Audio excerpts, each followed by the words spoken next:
రైతుల బీమా సొమ్ము స్వాహా చేసిన 106 మంది వ్యాపారులు, కమిషన్ ఏజెంట్లకు గుంటూరు మిర్చి యార్డ్ అధికారులు నోటీసులు జారీ చేశారు. 2008 మే 3న జరిగిన అగ్ని ప్రమాదంలో 92,370 మిర్చి బస్తాలు అగ్నికి ఆహుతయ్యాయి. అప్పటి ప్రభుత్వం ప్రమాదంలో నష్టపోయిన రైతులకు క్వింటాకు 3,000 చొప్పున పరిహారం అందజేసేందుకు 11 కోట్ల 8 లక్షల రూపాయలు మంజూరు చేస్తూ జీవో జారీ చేసింది. ఆ తర్వాత బీమా సంస్థలు 5 కోట్ల 51 లక్షల పరిహారం విడుదల చేయగా అందులో 3 కోట్ల 53 లక్షల రూపాయలను వ్యాపారులు దిగమింగారు. దీనిపై విజిలెన్స్, మార్కెటింగ్ శాఖ విచారణ చేసి అక్రమార్కులను గుర్తించింది. తాజాగా ఈ సొమ్మును తిరిగి రాబట్టేందుకు ప్రభుత్వం వారికి షోకాజ్ నోటీసులు జారీ చేసింది.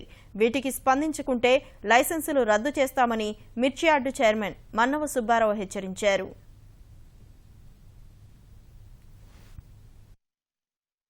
సంబంధించిన డబ్బులు ఎట్టి పరిస్థితుల్లో కూడా రికవరీ చేస్తాం, అందుట్లో అనుమానం లేదు.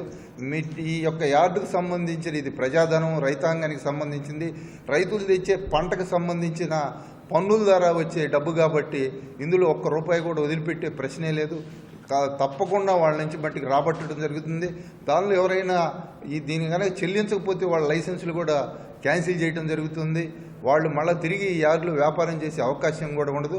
వాళ్ళ మీద ఎలాంటి చట్టపరమైన చర్యలు తీసుకోవాలో, వాళ్ళ మీద క్రిమినల్ కేసు కానీ ఇవన్నీ కూడా బనాయించడం జరుగుతుంది. అసలుతో పాటు వాళ్ళందరి దగ్గర కూడా వడ్డీ కూడా వసూలు చేయడం జరుగుతుంది.